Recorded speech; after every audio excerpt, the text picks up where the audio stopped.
we really focus on quality content, so 160 different partners that we have. But it's really important for us to in order to enable some of the experiences that Greg was highlighting, is to really focus on the content quality of the metadata that comes along with it. You can craft, I think we can craft really good algorithms and really good, really focused experiences, contextually aware of what day, time, and whatever else. But it's, especially for our world, it's inside of XUMO, where we're aggregating a lot of discrete VOD content and trying to transform that into something that feels very traditional. If the metadata doesn't match, I can't promote or create a Mother's Day playlist to feature and try to drive audience, because I wouldn't know. So we have to work really closely with content partners to unlock that. So that's a really key component of how, if you've worked with different content partners in the past, the quality of the metadata, and I think some of the winners in the space are really, are really centered around that. The quality of the information that comes along with the individual content. And then, as you were mentioning, building a simple UI, it sounds very intuitive and easy. It's one of the hardest things to do, to try to put the right things in front of the users at any given time.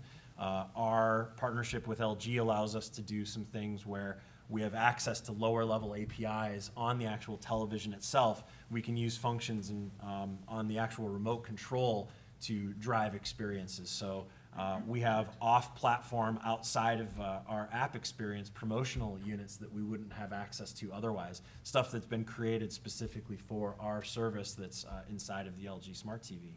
So working really closely with not only the manufacturer in the case of our partnership with LG, but even more broadly speaking, just to really know what is the most important navigational UI element that can be surfaced for a user at the right time to drive them into a place that they can then have some sort of habit. They know that when they go to this discovery section, that it's generally going to welcome them in with something that's contextually aware and really useful for them at that time. And then finally, the thing that is a monetization strategy. And since we're an advertising-supported business, we've really leaned into that and really adopted that as our main mantra. We've flirted with the ideas of going to transactional VOD to thinking about SVOD, but we've doubled down on completely ad-supported, completely free, easy to use. More broadly speaking, I think just that commitment to your monetization strategy is incredibly important as you think about building an OTT offering, because if you are swayed or you try to do too much, you really run the risk of complete market confusion. Your users don't know what tier they're on. Do I get ads? Do I not get ads? How much premium stuff do I have access to?